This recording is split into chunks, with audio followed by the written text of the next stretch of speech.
बघूयात पुढची बातमी। मुंबईमध्ये जल मेट्रोसाठी मुख्यमंत्र्यांच्या अध्यक्षतेखाली महत्त्वाची बैठक होती आहे।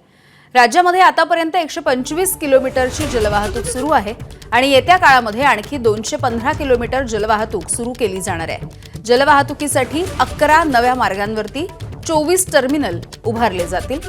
या जलमार्गांसाठी जवळपास 6500 कोटी रुपयांचा खर्च अपेक्षित आहे। या प्रकल्पासाठी लागणाऱ्या बोटी महाराष्ट्रामधल्या शिपयार्डमध्येच तयार व्हाव्यात असे निर्देश मुख्यमंत्र्यांनी या बैठकीच्या दरम्यान दिलेले आहेत।